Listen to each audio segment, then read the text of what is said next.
Hello friends, social science study room में आपका स्वागत है। अभी हम पॉलिटी की क्लासेस हमारी चल रही है। 8th क्लास की पॉलिटी है, चैप्टर नंबर 5। बेटा, वीडियो स्टार्ट करने से पहले सॉरी, क्योंकि मैं आपको पहले भी ये चीज़ें बता चुकी हूँ कि अभी कुछ प्रॉब्लम चल रही है मेरे साथ, जिस कारण मैं रेगुलर वीडियो अपलोड नहीं कर पा रही हूँ। लेकिन मैं बहुत जल्दी ही कोशिश कर रही हूँ कि मैं आपको पॉलिटी, जो हमारा पॉलिटी की क्लासेस हमारी रह गई है जो भी, वो कंप्लीट करा दूं आपको, क्योंकि 8th क्लास की पॉलिटी बहुत ही इंपॉर्टेंट है। तो वो कंप्लीट कराऊंगी। साथ के साथ प्रीवियस ईयर के क्वेश्चन पेपर तो मैंने बहुत करा दिए हैं, वो उतना सफिशियंट है आपके लिए। पढ़िए, और भी मैं प्रीवियस ईयर के क्वेश्चन पेपर कराऊंगी। जो इम्पोर्टेंट क्वेश्चन का है वो मैं हिस्ट्री, सिविक, ज्योग्राफी के कुछ इंपॉर्टेंट क्वेश्चन के मैंने करा दिए हैं। अब सिविक्स और हिस्ट्री के भी हैं, तो वो मैं कराती चलूंगी। ठीक है, तो चलिए हम वीडियो स्टार्ट करते हैं। चैप्टर नंबर 5 है न्यायपालिका। एक चीज और आप ध्यान रखिएगा कि 8th क्लास के जितने भी चैप्टर हैं, हर चैप्टर से आप 2-3 क्वेश्चन मान के चलिए कि 2 या 3 क्वेश्चन तो आ सकता है। 2-3 क्वेश्चन ऐसे होते हैं कि बिल्कुल आता ही आता है। पॉलिटी में 8th क्लास से बहुत सारे क्वेश्चन आते हैं, तो हमें हर चैप्टर को बहुत अच्छे से पढ़ना है। पॉलिटी के 8th क्लास की सारे पॉलिटी इंपॉर्टेंट है, लेकिन 8th क्लास की पॉलिटी में ज्यादा क्वेश्चन आते हैं। चलिए हम न्यायपालिका पढ़ते हैं। न्यायपालिका क्या है? हमारी न्याय प्रणाली है ना। हमारी न्याय प्रणाली वही न्यायपालिका है। न्यायपालिका यानी कि हमारे 3 कोर्ट होते हैं, डिस्ट्रिक्ट कोर्ट, हाई कोर्ट और सुप्रीम कोर्ट। इसके बारे में थोड़ा बहुत मैं पीछे बता चुकी हूँ, और इसमें हम मतलब कि डिटेल में आपको बताएंगे। देखिए, इसकी भूमिका केवल इसलिए निभा पाती है क्योंकि यह स्वतंत्र है। अब क्या है न्यायपालिका? स्वतंत्र न्यायपालिका हमारे देश में क्या है? स्वतंत्र न्यायपालिका है ना। क्या है हमारे देश में? स्वतंत्र न्यायपालिका है। सरकार का अंग होने के नाते न्यायपालिका भी भारतीय लोकतंत्र की व्यवस्था बनाए रखने में अहम भूमिका निभाती है। याद रखिएगा, न्यायपालिका को सरकार का अंग बोला गया है। मैं आपको पहले ही बता चुकी हूँ कि जो सरकार के 3 अंग होते हैं, ये हम पढ़ चुके हैं पहले। सरकार के 3 अंग होते हैं, कार्यपालिका, विधायिका और न्यायपालिका। ओके, तो हम क्या पढ़ रहे हैं? न्यायपालिका पढ़ रहे हैं। सरकार का तीसरा अंग न्यायपालिका पढ़ रहे हैं, कार्यपालिका, विधायिका और न्यायपालिका। अब क्या है, इसी में ये दिया गया, सरकार का अंग होने के नाते न्यायपालिका भी भारतीय लोकतंत्र की व्यवस्था बनाए रखने में अहम भूमिका निभाती है। ठीक है, लोकतंत्र की व्यवस्था बनाए रखने में, यानी कि हमें कोई भी अधिकार ना मिले तो हम न्यायपालिका के थ्रू मांग सकते हैं उस अधिकार को। ठीक है, यह इस भूमिका को केवल इसलिए निभा पाती है क्योंकि ये स्वतंत्र है। ओके, बस यही कारण है कि जो भारतीय लोकतंत्र व्यवस्था रखने की जो भूमिका है, उसे न्यायपालिका बस इसीलिए निभा पाती है क्योंकि ये स्वतंत्र है। मान लीजिए कि न्यायपालिका पर सरकार का, मतलब कि विधायिका और कार्यपालिका का प्रेशर हो, विधायिका और कार्यपालिका के अंडर में न्यायपालिका हो, तो क्या होगा? तो क्या कोई भी डिसीजन सही तरीके से हो पाएगा? नहीं होगा। मान लीजिए कोई ऐसा डिसीजन हो जो कि सरकार के अगेंस्ट हो, ठीक है, तो उस तरह का डिसीजन अगर न्यायपालिका, विधायिका और कार्यपालिका के अंडर होगा, कार्यपालिका के का दबाव उस पर हुआ, तो उस तरह का डिसीजन नहीं निभा पाएगा न्यायपालिका। इसलिए स्वतंत्र न्यायपालिका होना बहुत ही जरूरी था। हमारे संविधान में स्वतंत्र न्यायपालिका की बात की गई है कि न्यायपालिका पर किसी का प्रेशर नहीं होगा। ओके, देखिए न्यायपालिका की क्या भूमिका होती है। अब न्यायपालिका क्या कार्य करती है, बहुत इंपॉर्टेंट है बेटा, याद रखिएगा। पहली बात तो स्वतंत्र न्यायपालिका, ये तो हमें पता ही है, मैं कई बार हम पढ़ चुके हैं। लेकिन यहाँ पे है न्यायपालिका की भूमिका कि न्यायपालिका क्या कार्य करती है। तो न्यायपालिका की जो भूमिका होती है, देखिए अदालतें क्या होता है, न्यायपालिका बहुत से अदालत ही, जो हमारी 3 अदालत है या 3 कोर्ट है, उसी को न्यायपालिका बोलते हैं। तो वो क्या करती है? सबसे पहले मतलब कि विवादों का निपटारा करती है। ओके, देखिए क्या है, यह तय करती है कि शिक्षकों और विद्यार्थियों की पिटाई नहीं करनी चाहिए। मतलब कोई भी डिसीजन हो वो कौन तय करेगी? न्यायपालिका करती है, अदालत करती है। शिक्षकों को ये बात आती है ना कि स्टूडेंट को नहीं मार सकते, हम पनिशमेंट नहीं दे सकते, क्यों? और ये बात कहाँ से आई है? सुप्रीम कोर्ट का। हमेशा आप सुनते ही होंगे, सुप्रीम कोर्ट का ऑर्डर है ये, सुप्रीम कोर्ट का ऑर्डर है ये। तो इस तरह के ऑर्डर्स किसके होते हैं? सुप्रीम कोर्ट के होते हैं। ठीक है, तो वही है न्यायपालिका की का ही ये ऑर्डर है। इस तरह के ऑर्डर न्यायपालिका दे सकते हैं, इस तरह के काम वो कर सकते हैं। देखिए, पानी के बंटवारे, मतलब हर तरीके का काम न्यायपालिका कर सकती है। देश के अंदर हर तरीके का काम नहीं, देश के अंदर किसी भी तरीके का कानूनन काम, ओके, कानून बनाने का काम या कानूनन फैसला न्यायपालिका कर सकती है। कानून बनाने की सबसे बड़ी संस्था कौन है? संसद है, ये भी आपको पता है। अब देखिए, सबसे पहला काम क्या है न्यायपालिका का? विवादों का निपटारा। बेटा बिल्कुल एक एक पॉइंट बहुत अच्छे से समझना है, क्योंकि जो क्वेश्चन आता है वो बहुत घुमा के आएगा। हो सकता है आपसे ये पूछ ले कि इसमें से न्यायपालिका का कार्य कौन सा नहीं है, तो इसलिए, और उसमें भी बहुत रिलेट करता है, वो जो नहीं है वो भी बहुत ज्यादा रिलेट होता है, इसलिए हमें हर चीज अच्छे से समझ के पढ़ना है। ठीक है, क्या है? विवादों का निपटारा। सबसे पहला कार्य क्या है? विवादों का निपटारा। विवाद यानी कि देखिए क्या है, न्यायिक व्यवस्था नागरिकों व सरकार, दो राज्य सरकारों, केंद्र व राज्य सरकार के बीच पैदा होने वाले विवादों को हल करने की क्रियाविधि मुहैया कराती है। यानी कि जो न्यायिक व्यवस्था है वो नागरिकों के बीच यानी कि दो व्यक्ति के बीच, नागरिक और सरकार के बीच, अगर हमें सरकार से अगर कोई विवाद हो तो दो राज्यों के बीच, अगर दो राज्य है, ठीक है, तो दो राज्यों के बीच भी विवाद का निपटारा कौन करेगा, न्यायपालिका। केंद्र और राज्य के बीच इन सारे विवादों का निपटारा, यानी कि समझ लो कि किसी भी तरह का विवाद हमारे देश में हो तो उन विवादों का निपटारा कहाँ से होता है, न्यायपालिका में। अब यहाँ से क्वेश्चन और बनता है कि अगर दो नागरिकों के बीच विवाद है तो इनका निपटारा, जो हम 3 कोर्ट देख चुके हैं, डिस्ट्रिक्ट कोर्ट, हाई कोर्ट और सुप्रीम कोर्ट, कहाँ पे होगा, दो नागरिकों के बीच जो अगर कोई विवाद होता है तो हम जिस डिस्ट्रिक्ट में आते हैं, ओके, जिस कोर्ट डिस्ट्रिक्ट में हम आते हैं, हम वहां पे जाएंगे। अगर दो नागरिकों के बीच कोई विवाद होता है तो हमारा जो मैटर है वहां पे जाएगा, उस डिस्ट्रिक्ट में जाएगा, तो हम डिस्ट्रिक्ट कोर्ट में भी जाके अपने विवादों का निपटारा करा सकते हैं। लेकिन अगर नागरिक और सरकार के बीच में, ठीक है, नागरिक और राज्य सरकार, ठीक है, मान सकते हैं नागरिक और सरकार के बीच में, नागरिक और राज्य सरकार के बीच में अगर कोई विवाद हो तो वो कहाँ पे होगा, हाई कोर्ट में। उस विवाद का निपटारा कहाँ पे होगा, हाई कोर्ट में। डिस्ट्रिक्ट कोर्ट उस विवाद का निपटारा नहीं करेगी। डिस्ट्रिक्ट कोर्ट हमेशा ही दो नागरिकों के बीच का ही विवाद का, दो व्यक्तियों के बीच के विवाद का निपटारा करती है। सरकार और नागरिक के बीच के विवाद का निपटारा डिस्ट्रिक्ट कोर्ट नहीं करती। इसके लिए हम कहाँ पे जाएंगे, हाई कोर्ट। और दो राज्यों के बीच में, मान लो कि दो राज्य हो गया, दिल्ली हो गया और हरियाणा, इसमें किसी बात को लेके विवाद है, जैसे हमेशा होता है ना कि हरियाणा से पानी बंद कर दिया गया, हरियाणा में क्या हो गया, हाँ, मतलब कि बहुत सारे विवाद होती है, इस तरह के बहुत सारे विवाद होते हैं। तो दो राज्य के बीच में, अगर दिल्ली और हरियाणा के बीच में विवाद है, एग्जाम्पल दे रही हूँ मैं बस आपको, और कुछ भी नहीं है, तो अब इन दो राज्यों के बीच का विवाद का निपटारा कौन करेगा, क्या हाई कोर्ट करेगा? हाई कोर्ट नहीं कर सकता, क्योंकि आपको पहले ही बता चुकी हूँ मैं कि हाई कोर्ट कहाँ, राज्य में एक होता है। डिस्ट्रिक्ट कोर्ट हर जिले में होता है, हर डिस्ट्रिक्ट में होता है। हाई कोर्ट कहाँ पे होता है, हर राज्य में एक होता है। सुप्रीम कोर्ट पूरे देश में, केंद्र में होता है, ठीक है। तो जहां पर दो राज्य की बात हो गई तो किसी एक हाई कोर्ट में इसका निपटारा नहीं होगा, बल्कि इसका निपटारा कहाँ पे होगा, सुप्रीम कोर्ट में। याद रखिएगा, जहां दो राज्य सरकारों की बात होगी उसका निपटारा कहाँ पे होगा, सुप्रीम कोर्ट में। और यहाँ पे केंद्र व राज्य सरकार के बीच की बात है तो केंद्र और राज्य सरकार का भी निपटारा कहाँ पे होगा, सुप्रीम कोर्ट में।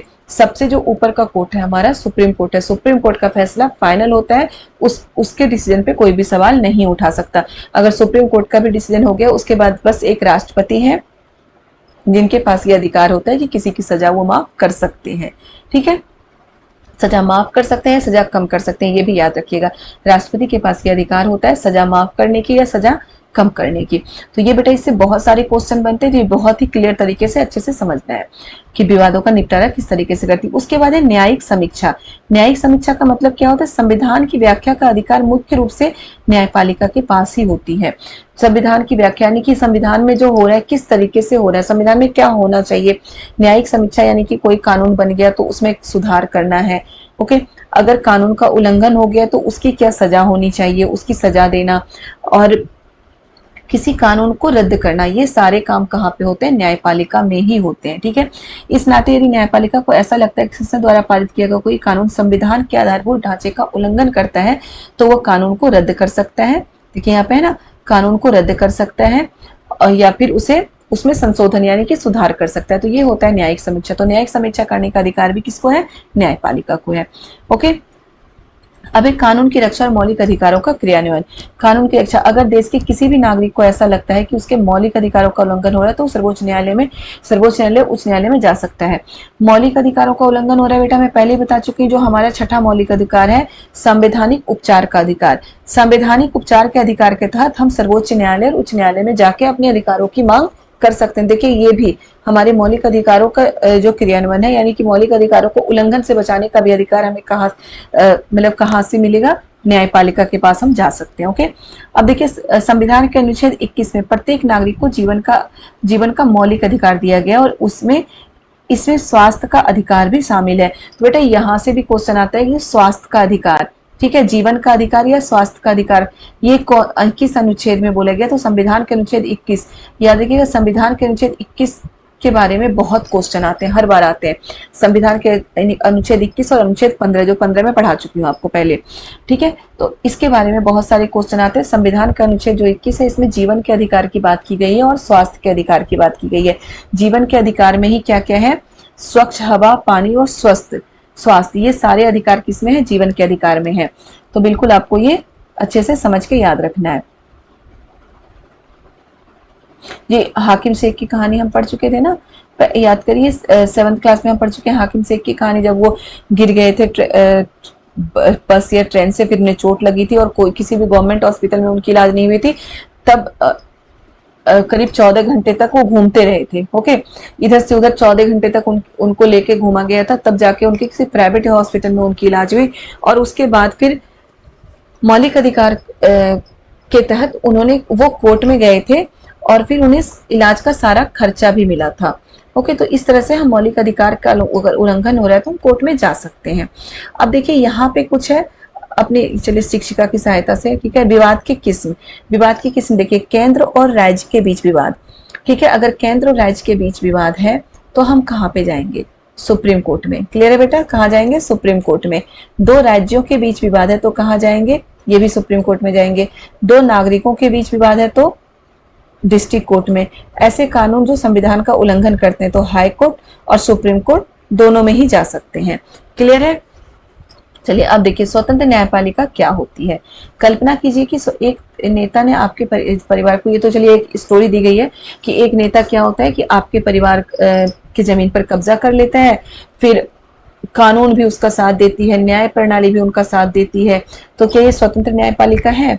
ये बिल्कुल भी वहां पे स्वतंत्र न्यायपालिका नहीं है, क्योंकि वो न्यायपालिका क्या है? कानून के भी दबाव में है, मतलब पुलिस के भी दबाव में है और वहां पे नेताओं के भी दबाव में है, तो उसे स्वतंत्र न्यायपालिका नहीं माना जाएगा। स्वतंत्र न्यायपालिका क्या होता है? जिस पर किसी का प्रेशर ना हो, यानी कि विधायिका और कार्यपालिका का प्रेशर उसमें ना हो। देखिए हमारे संविधान में न्यायपालिका को पूरी तरह स्वतंत्र रखा गया। बार बार हम यही पढ़ रहे हैं स्वतंत्र न्यायपालिका, तो हमारे संविधान में न्यायपालिका को पूरी तरह स्वतंत्र रखा गया है। इस स्वतंत्रता का एक पहलू है शक्तियों का बंटवारा, ठीक है। इस स्वतंत्रता का एक पहलू क्या है? शक्तियों का बंटवारा, जो मैं आपको कई बार करा चुकी हूँ। शक्तियों के बंटवारे में क्या है? विधायिका, कार्यपालिका और न्यायपालिका। याद रखिएगा, शक्तियों के बंटवारे में मतलब सरकार की शक्तियों का बंटवारा। सरकार की शक्तियों का बंटवारा या सरकार के 3 अंग कौन कौन से हैं? विधायिका, कार्यपालिका और तीसरा क्या है? न्यायपालिका। ओके, विधायिका और कार्यपालिका जैसी सरकार की अन्य शाखाएं न्यायपालिका के काम में दखल नहीं देती। और ये तो 3 शक्तियों के बंटवारा मतलब इनके बीच किया गया। और विधायिका और कार्यपालिका सरकार के अंग में न्यायपालिका के काम में दखल नहीं दे सकती। अदालतें सरकार के अधीन नहीं है, ये भी याद रखिए कि अदालतें सरकार के अधीन नहीं है। बार बार मैं इस चीज को रिपीट कर रही हूँ बेटा, और आपको बहुत अच्छे से ये चीज समझना है। ना ही वो सरकार की ओर से काम करती है, सरकार की ओर से भी काम करती है, यानी कि सरकार की सपोर्ट में काम नहीं कर सकती अदालत। अदालत हमेशा वैसे सपोर्ट में काम करती है जिसके मतलब कि जिसके पक्ष में गवाह हो, ठीक है, गवाह और सबूत हो, उसी के पक्ष में वो काम करती है।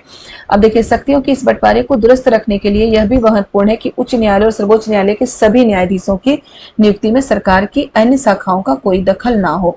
अब क्या है? शक्तियों के इस बंटवारे को दुरुस्त रखने के लिए भी महत्वपूर्ण है कि उच्च न्यायालय और सर्वोच्च न्यायालय के सभी न्यायाधीशों की नियुक्ति में सरकार की शाखाओं का कोई दखल ना हो। बेटा ये क्वेश्चन आया था कि उच्च न्यायालय या सर्वोच्च न्यायालय, कोई यही था कि सर्वोच्च न्यायालय जिसे सुप्रीम कोर्ट हम कहते हैं, कि न्यायाधीश की नियुक्ति प्रधानमंत्री, राष्ट्रपति, ऐसा ही कोई क्वेश्चन था कि राष्ट्रपति या प्रधानमंत्री करता है। तो याद रखिएगा उच्च न्यायालय सर्वोच्च न्यायालय की नियुक्ति में सरकार का कोई दखल नहीं होता, सरकार उसकी नियुक्ति कर ही नहीं सकते। ओके, और यही कारण है कि जो उच्च न्यायालय या सर्वोच्च न्यायालय के न्यायाधीश होते हैं उनको हटाना बहुत ही मुश्किल होता है, क्योंकि सरकार के द्वारा इसकी नियुक्ति नहीं होती, इसलिए इन्हें हटाना बहुत ही मुश्किल होता है। ओके, इंपॉर्टेंट है, बिल्कुल आपको कर लेना है। देखिए विधायिका और कार्यपालिका द्वारा शक्तियों के दुरुपयोग को रोक सकती है। अब क्या न्यायपालिका की यह स्वतंत्रता, अब न्यायपालिका हमारी स्वतंत्र है, तो अगर न्यायपालिका स्वतंत्र है तो कोई मंत्री अगर कुछ गलत कर रहा हो या कार्यपालिका कुछ गलत कर रहा हो, विधायिका कुछ गलत कर रहा हो, तो उसके द्वारा शक्तियों का अगर दुरुपयोग है तो वो भी कौन रोक सकती है? न्यायपालिका हमारी रोक सकती है विधायिका और कार्यपालिका के द्वारा शक्तियों के दुरुपयोग को। ऐसा भी क्वेश्चन बन सकता है कि विधायिका और कार्यपालिका के द्वारा शक्तियों के दुरुपयोग को कौन रोक सकता है? कौन रोक सकता है? न्यायपालिका। ठीक है, अब देखिए भारत में अदालतों की संरचना, कई बार मैं अभी बताती ही चल रही हूँ तब से। भारत में अदालतों की संरचना क्या है? निचले स्तर पर बहुत सारी अदालतें होती हैं। निचले स्तर पर जिसे हम जिला, डिस्ट्रिक्ट कोर्ट कहते हैं, निचले स्तर पर बहुत सारी अदालतें होती है, क्योंकि एक राज्य में कई सारे डिस्ट्रिक्ट होते हैं, तो हर राज्य में कई सारे डिस्ट्रिक्ट है, तो बहुत सारी अदालतें हो सकती है ना, बहुत सारे डिस्ट्रिक्ट कोर्ट होते हैं। सबसे ऊपरी स्तर पर केवल एक अदालत है, यानी कि जिसे सुप्रीम कोर्ट कहा जाता है। सबसे ऊपरी स्तर पर यानी कि जिसे सुप्रीम कोर्ट कहा जाता है, वहां पे केवल एक अदालत है। और डिस्ट्रिक्ट कोर्ट तो कई हो सकते हैं, क्योंकि क्या होता है, हाई कोर्ट भी जितने राज्य होंगे उतने हाई कोर्ट होंगे, जितने स्टेट हैं। लेकिन डिस्ट्रिक्ट कोर्ट क्या है कि हर स्टेट में कई डिस्ट्रिक्ट होते हैं, हर डिस्ट्रिक्ट में एक कोर्ट होता है, तो डिस्ट्रिक्ट कोर्ट तो कई हो सकते हैं। ओके, और यहाँ पे क्या है कि लेकिन सुप्रीम कोर्ट एक ही होता है। जिन अदालतों से लोगों को सबसे ज्यादा ताल्लुक होता है उसे अधीनस्थ न्यायालय या जिला न्यायालय यानी कि डिस्ट्रिक्ट कोर्ट, डिस्ट्रिक्ट कोर्ट के हिंदी में या तो अधीनस्थ न्यायालय बोलते हैं या फिर क्या बोलते हैं, जिला न्यायालय। मैं आपको बोल सकती हूँ कि हमारा ताल्लुक हमें क्या सरकार से, आप कभी बहुत कम ही देखा होगा आप लोगों ने कि किसी भी व्यक्ति को सरकार से लड़ाई हो, सरकार के खिलाफ जाता हो, बहुत कम लोग जाते हैं। हमेशा लड़ाइयाँ दो लोगों में होती है ना, दो लोगों के ही विवादों का निपटारा होता है, तो उसके लिए हम कहाँ जाते हैं, मैं ऊपर बता चुकी हूँ कि दो लोगों के बीच विवादों का निपटारा हो तो हम डिस्ट्रिक्ट कोर्ट में जाते हैं। तो सबसे ज्यादा जो मतलब लोगों का ताल्लुक होता है, लोगों का मतलब लोगों का जाना आना होता है, वो कहाँ पे होता है, डिस्ट्रिक्ट कोर्ट यानी कि जिला अदालत में। इसे अधीनस्थ न्यायालय भी कहते हैं। हर जिले में देखिए एक जिला न्यायालय होता है और प्रत्येक राज्य का एक उच्च न्यायालय होता है। बता चुकी हूँ बेटा यह अपने राज्य की सबसे ऊंची अदालत होती है। उच्च न्यायालयों के ऊपर सर्वोच्च न्यायालय होता है। ठीक है, तो ये मैं अभी आपको बता चुकी हूँ। यह देश की सबसे बड़ी अदालत होती है, नई दिल्ली में स्थित है। भारत में कहा है, नई दिल्ली में स्थित है। देश के मुख्य न्यायाधीश सर्वोच्च न्यायालय के मुखिया होते हैं। अब क्या है, ये बिल्कुल आपको ये लाइन बहुत अच्छे से समझ लेना कि देश के जो मुख्य न्यायाधीश होते हैं, ओके, देश के जो मुख्य न्यायाधीश होते हैं वो कौन होते हैं, सर्वोच्च न्यायालय के मुखिया होते हैं। ठीक है, सर्वोच्च न्यायालय यानी कि सुप्रीम कोर्ट, ओके, उच्च न्यायालय यानी कि हाई कोर्ट और सर्वोच्च न्यायालय यानी कि सुप्रीम कोर्ट। तो जो मुख्य न्यायाधीश होते हैं देश के वो कौन होते हैं, सर्वोच्च न्यायालय के मुखिया होते हैं। सर्वोच्च न्यायालय के फैसले देश के बाकी अदालतों को मानने होते हैं। जो मैं ऊपर बता चुकी हूँ, सर्वोच्च न्यायालय का फैसला जो कि सुप्रीम कोर्ट का फैसला बिल्कुल मतलब कि लास्ट डिसीजन होता है, उसका डिसीजन सभी कोर्ट को मानना होता है। ठीक है, तो ये पॉइंट लाइन भी बहुत ही इंपॉर्टेंट है। सारे ये लाइन क्या है, जो इतने ही पढ़ा रही हूँ मैं, सारे ही बहुत इंपॉर्टेंट है, तो बहुत अच्छे से इसे करना है आपको। अब देखिए उच्च न्यायालयों की स्थापना, ये भी थोड़ा सा आपको याद कर लेना है, डेट है। उच्च न्यायालय की स्थापना सबसे पहले 1862 में कलकत्ता, बंबई और मद्रास में की गई थी। ये तीन प्रेसिडेंसी शहर थे। ठीक है, प्रेसिडेंसी अंग्रेजों के टाइम में शहर थे। कौन कौन सा, कलकत्ता, मुंबई और मद्रास। यहाँ पे सर्वोच्च उच्च न्यायालय की स्थापना कब की थी, 1862 में। ओके, और दिल्ली के उच्च न्यायालय का गठन कब हुआ था, 1966 में। इंपॉर्टेंट है, दिल्ली के उच्च न्यायालय का गठन कब हुआ था, 1966 में। अब देखिए ऊपरी अदालतों के फैसले नीचे की सारी अदालतों को मान्य होते हैं।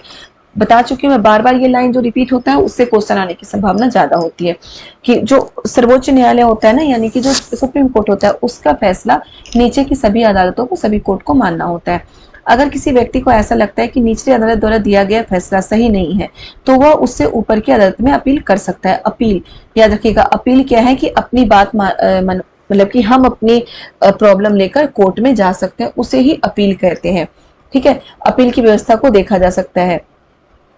अपील की व्यवस्था को कैसे देख सकते हैं कि मान लो कि डिस्ट्रिक्ट कोर्ट में कोई डिसीजन हुआ है, कोई मैटर गया है, डिस्ट्रिक्ट कोर्ट में कोई डिसीजन होता है और वो डिसीजन जिसके खिलाफ डिसीजन हो गया उसे वो पसंद ना हो, उसे वो सही ना लगे, या फिर वही है, या फिर क्या होता है कोई डिसीजन हो गया और जो केस लेके गया था उसे लग रहा हो कि उसके साथ न्याय नहीं हुआ है, तो फिर वो कहाँ जा सकते हैं, हाई कोर्ट जा सकते हैं। हाई कोर्ट के बाद वो सुप्रीम कोर्ट भी जा सकते हैं, मतलब ऊपर की अदालतों में वो जा सकते हैं। अगर निचली अदालत में लिया गया फैसला, लिया गया डिसीजन उन्हें सही ना लगे तो वो कहाँ जा सकते हैं, अपील।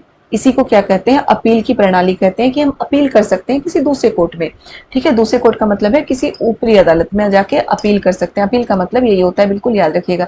यहाँ पे एक कहानी है, 1980 की फरवरी महीने में मतलब कि लक्ष्मण कुमार ने 20 वर्षीय सुधा गोयल से विवाह किया था। तो यहाँ पे कहानी है कि सुधा गोयल है, ये जल के एक दिन मर जाती है। तो उनके पति जो लक्ष्मण कुमार थे, पति, जेठ और सास, सभी को पकड़ के जेल में बंद कर दिया गया था। और जो डिस्ट्रिक्ट कोर्ट थी वो फिर इन्हें, केस चलता है बहुत लंबा, फिर डिस्ट्रिक्ट कोर्ट इन्हें बरी कर देती है। डिस्ट्रिक्ट कोर्ट बरी नहीं करती, इन दोनों को फांसी की सजा देती थी। क्या है, दिल्ली में एक फ्लैट में रहते थे जहां मुकदमा दायर, सुधा ने घर वालों ने अदालत में मुकदमा करके, निचली अदालत के सामने ये मुकदमा आया तो 4 पड़ोसियों की गवाह हुई। निचली अदालत यानी कि डिस्ट्रिक्ट कोर्ट में इनको बरी नहीं करती, बल्कि क्या होता है वहां पे इन्हें फांसी की सजा सुना दी जाती है। क्योंकि सभी जो, और ऐसी नहीं सजा सुनाई जाती किसी भी कोर्ट में, पड़ोसियों की नहीं, मतलब गवाह होते हैं, सबूत होते हैं, उसके बेस पे वहां पे क्या होता है, कोर्ट में सजा सुनाई जाती है। ओके, देखिए मिट्टी तेल, मतलब ये हुआ कि मिट्टी तेल डालकर आग लगा दी थी। मुकदमे के दौरान सुधा ने परिवार वालों और एक पड़ोसी ने कहा कि सुधा के ससुराल वाले उसके साथ बहुत ज्यादा मारपीट करते थे। ठीक है, और मतलब कि ये था कि उसके ज्यादा उससे साथ मारपीट करते थे, उसे जला के मार दिया और फिर उससे दहेज की भी मांग करते थे। लेकिन 1983 के नवंबर महीने में तीनों आरोपियों ने इस फैसले के खिलाफ उच्च न्यायालय में, अब इसके पहले ये देखते हैं हम कि निचली अदालत ने लक्ष्मण, उसकी मां शकुंतला और सुधा के जेठ सुभाष चंद्र को दोषी करार दिया और तीनों को मौत की सजा दी थी। ठीक है, निचली अदालत ने, यानी कि डिस्ट्रिक्ट कोर्ट ने। लेकिन उसके 3 साल के बाद वो कहाँ पे गए, 3 साल के बाद, कुछ दिनों के बाद कहाँ पे गए, हाई कोर्ट में गए। देखिए, आरोपियों ने इस फैसले के खिलाफ उच्च न्यायालय हाई कोर्ट में गए, हाई कोर्ट में अपनी अपील की। अपील में ऊपर बता चुके हैं अपील की प्रणाली क्या होती है, अपील दायर की और वहां पे क्या हुआ, हाई कोर्ट में मतलब कि इन सभी को निर्दोष साबित कर दी, निर्दोष साबित हो गए ये सारे। मतलब कुछ गवाह ऐसे पेश किए गए होंगे, सबूत ऐसे पेश किए गए होंगे, इन्हें निर्दोष साबित करके इन्हें बरी कर दिया गया। उसके बाद निर्दोष साबित होकर इनके बरी कर दिया गया था, इन्हें, ये तीनों को बरी कर दिया गया। अब उसके बाद क्या हो गया कि 1980 के दशक में देश में मतलब कि बहुत सारा चला था ये, और उसके बाद यही अपील की प्रणाली के तहत देखिए 1985 में सर्वोच्च न्यायालय लक्ष्मण कुमार, उसकी मां, उसके बाद क्या हुआ कि जो उसके फैमिली वाले थे, यानी कि जो सुधा के फैमिली वाले थे, वो फिर कहाँ पे गए, सुप्रीम कोर्ट में गए, फिर से अपील। अब अभी मैं आपको बता चुकी हूँ, अगर हमें ये लगेगा कि डिसीजन जो हुआ है वो सही नहीं है तो हम फिर से जा सकते हैं उसके ऊपर। तो डिस्ट्रिक्ट कोर्ट से हाई कोर्ट में गए थे, डिस्ट्रिक्ट कोर्ट में डिसीजन हुआ था, फांसी की सजा दी गई थी सुधा के ससुराल वालों को। तो वो अपने बचाव के लिए हाई कोर्ट में गए, हाई कोर्ट में उसे बरी कर दिया गया। अब सुधा के मायके वाले फिर क्या करते हैं, सुप्रीम कोर्ट में अपील करते हैं, सुप्रीम कोर्ट में अपील करते हैं हाई कोर्ट की डिसीजन के खिलाफ, याद रखिएगा। उच्च न्यायालय ने उपरोक्त फैसले ने ऐसी महिलाओं को काफी परेशान कर दिया। उन्होंने कई जगह धरने प्रदर्शन किए, मतलब ये जो फैसला हुआ था, क्या होता, कई जगह धरने प्रदर्शन हुए थे और न्यायालय के फैसले के खिलाफ सर्वोच्च न्यायालय में एक और अपील दायर की गई। ओके, एक और अपील दायर की गई। यह appeal Indian federation of women lawyers नामक एक संगठन की तरफ से हुआ। अब ये अपील किसकी तरफ से हुआ था, सॉरी, सुधा के घर वालों की तरफ से नहीं, एक संगठन की तरफ से हुआ था। ठीक है, ये संगठन क्या थी, Indian federation of women lawyers, याद रखिएगा बेटा, इसको नाम याद कर लीजिएगा, की तरफ से ये अपील दायर की गई थी सुधा के सपोर्ट में।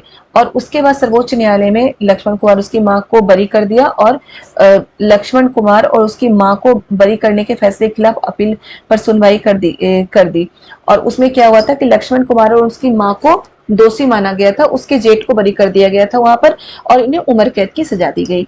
मतलब आप देख सकते हैं तीनों कोर्ट, अगर यहाँ पे हमें डिस्ट्रिक्ट कोर्ट में अगर डिसीजन हमें सही नहीं लगे तो हम हाई कोर्ट जा सकते हैं, हाई कोर्ट में सही नहीं लगे तो हम सुप्रीम कोर्ट में जा सकते हैं सही डिसीजन के लिए। सुप्रीम कोर्ट का डिसीजन ऊपर हम पढ़ चुके हैं कि फाइनल होता है। ओके, अब देखिए क्या है, विविध विधि व्यवस्था की विभिन्न शाखाएं कौन सी हैं। दहेज हत्या का मामला समाज के विरुद्ध अपराध की श्रेणी में आता है। ऊपर दहेज हत्या ही हम पढ़ चुके हैं, तो समाज के विरुद्ध क्या होता है, अपराध की श्रेणी में आता है। समाज के विरुद्ध अगर कोई अपराध अगर हो रहा है, ये माना जाता है कोई अपराध अगर हो रहा है तो वो किसी एक व्यक्ति के विरुद्ध नहीं होता बल्कि पूरे समाज के विरुद्ध होता है अपराध। ठीक है, ये आपराधिक फौजदारी कानून का उल्लंघन है। याद रखिएगा, दहेज हत्या का मामला किस में आता है, आपराधिक या फौजदारी कानून में, जिसे क्रिमिनल लॉ बोलते हैं। ओके, क्रिमिनल लॉ बोलते हैं, इसके कानून का उल्लंघन है। या तो ये चीज अब हम देखेंगे, फौजदारी कानून और दीवानी कानून, यानी कि क्रिमिनल लॉ और दीवानी कानून को क्या बोलते हैं हम, फैमिली लॉ। ठीक है, क्रिमिनल लॉ और फैमिली कोड भी इसके बोल सकते हैं। देखिए, फौजदारी कानून क्या होता है, ये याद रखिए, जहां पे मारपीट हो रहा है, किसी का नुकसान हो रहा है, किसी को मार दिया गया, किसी का नुकसान किया गया, वो फौजदारी कानून है। दीवानी कानून क्या होता है, जो वैसे होते हैं, मतलब कि फैमिली का जो मैटर होता है, जमीन का मैटर हो गया, फैमिली का हुआ, मकान खाली करवाना, कोई रेंट पे रह रहा है, आपका मकान खाली नहीं कर रहा है, ये सारे दीवानी कानून में आएंगे। मतलब इसमें हमें उसे सजा नहीं दिलाना ना, इसमें हमें थोड़ी सी हेल्प चाहिए होती है, तो वो सारे दीवानी कानून में आते हैं। अब देखिए, फौजदारी कानून क्या है, ये ऐसे व्यवहार या क्रियाओं से संबंधित है जिन्हें कानून में अपराध माना गया है। उदाहरण के लिए चोरी, दहेज के लिए औरत को तंग करना और हत्या, ये सभी क्या है, फौजदारी कानून के अंतर्गत आता है। बेटा, ये क्वेश्चन भी आ चुका था कि दहेज के लिए, मतलब कि दहेज के खिलाफ जो केस किया जाता है वो किस तरह के कानून में आता है। दहेज के लिए औरत को तंग करना, बिल्कुल यही लाइन था सीटेट के क्वेश्चन में कि दहेज के लिए औरत को तंग करना ये किस तरह के कानून में आता है, तो फौजदारी यानी कि क्रिमिनल लॉ में आता है। ओके, तो ये क्लियर हो गया आपको। मतलब जिसे कानून अपराध मानती है वो क्रिमिनल लॉ में आता है। इसमें सबसे पहले आमतौर पर प्रथम सूचना रिपोर्ट, यानी कि सबसे पहले इसमें क्या होता है, एफआईआर किया जाता है पुलिस के पास। फौजदारी कानून में क्या होता है, सबसे पहले हम एफआईआर कहाँ पे करते हैं, पुलिस के पास एफआईआर दर्ज कराई जाती है। इसके बाद पुलिस अपराध की जांच करती है, अदालत में केस फाइल करती है। ओके, पुलिस क्या करती है, अपराध की जांच करती है और अदालत में केस फाइल करती है फौजदारी कानून में। उसके बाद क्या है, अगर व्यक्ति दोषी पाया जाता है तो उसे जेल भेजा जा सकता है और उस पर जुर्माना भी लगाया जा सकता है। याद रखिएगा, व्यक्ति को दोषी साबित करना न करना ये कोर्ट का काम होता है, ये पुलिस का काम नहीं होता। पुलिस का काम बस इतना है, एफआईआर दायर करना और अपराध की जांच करना और केस को कोर्ट में फाइल करना, इतना पुलिस का काम है। सजा है, व्यक्ति दोषी है या नहीं है, ये डिसीजन लेना कोर्ट का काम है। और कोर्ट किसी भी केस को सुनती है तो उसमें मतलब कि जो दोषी, जिसे हम दोषी कह रहे हैं हो, उसे वो निर्दोष मान के केस को सुनती है, केस की सुनवाई करती है। मान लो कि पहले ही अगर जज मान ले कि यही दोषी है तो वो एक तरफा सोचेगा, इसलिए वो क्या होता है, हमेशा ही निर्दोष मान के केस की सुनवाई होती है।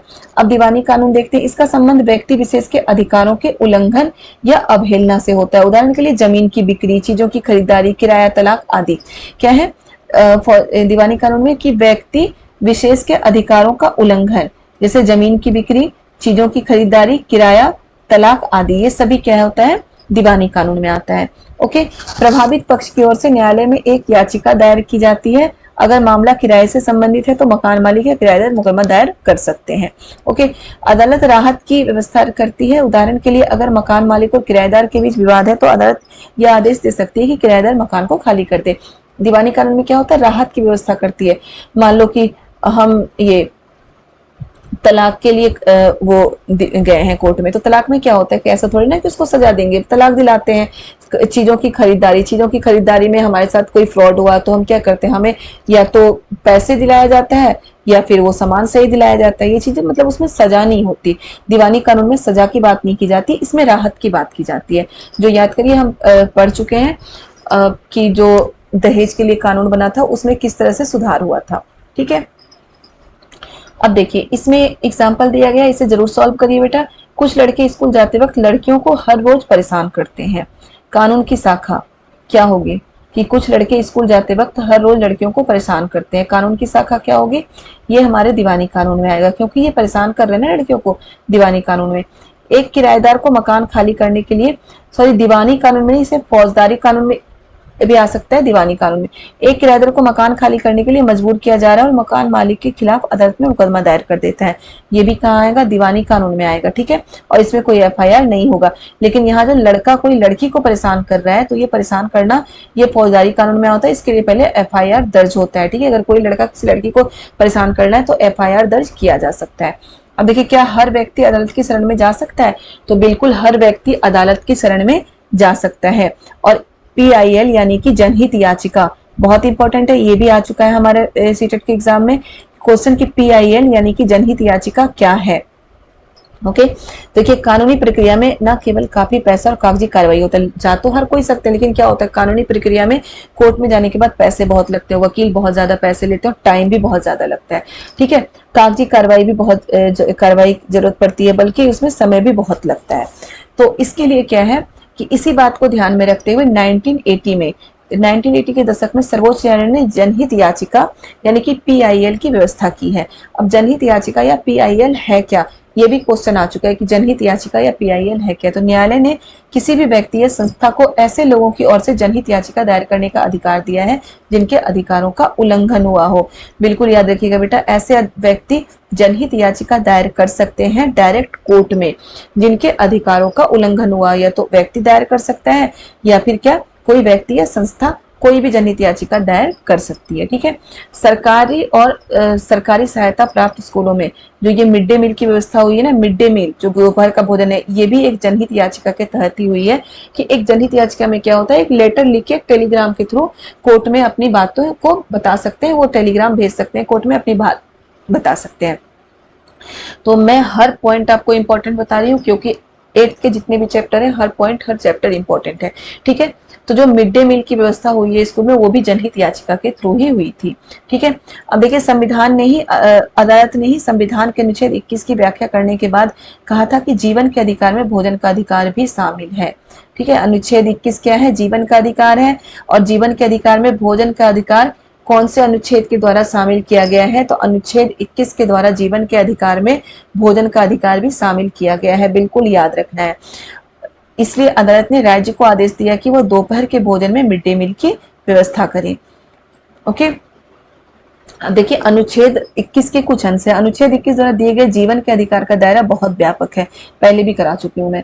जीवन का मतलब केवल जैविक अस्तित्व बनाए रखने से नहीं, कहीं ज्यादा होता है। इसका मतलब यह नहीं है कि कानून के द्वारा तय की गई प्रक्रिया जैसे मृत्युदंड देने और उसे लागू करने के अलावा और किसी तरीके से किसी को जान नहीं ली जा सकती। जीवन के अधिकार मतलब क्या है कि जीवन के अधिकार में क्या है कि बस कानून के द्वारा जो तय की गई प्रक्रिया है, ये भी नहीं कि कोर्ट वैसे डिसीजन दे लेगी, पूरी प्रक्रिया के साथ, यानी कि गवाह और सबूत के बेस पे ही वो किसी को मृत्युदंड दे सकती है, और बस वही एक मृत्युदंड दे सकती है, और किसी को जीवन खत्म करने का, किसी के जीवन खत्म करने का अधिकार नहीं है, ठीक है। जैविक अस्तित्व बनाए रखने से कहीं ज्यादा, इसका मतलब कि किसी को भी किसी तरीके से नहीं ली जा सकती। जीवन के अधिकार का यह एक आयाम है। इस अधिकार का इतना ही महत्वपूर्ण पहलू आजीविका का अधिकार भी है। आजीविका का अधिकार यानी कि भोजन, हमें भोजन भी मिलना चाहिए। जीवन, हम भूखे प्यासे जी तो नहीं सकते हैं।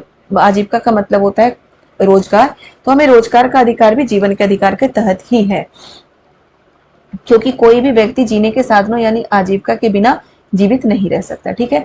तो जीवन का अधिकार क्लियर हो गया। अनुच्छेद 21 कई बार इस चैप्टर में आ चुका है, तो ये क्लियर है। अब देखिए, न्यायपालिका और कार्यपालिका और विधायिका की शक्तियों पर अंकुश लगाया गया है और नागरिकों के अधिकारों की सुरक्षा की गई है।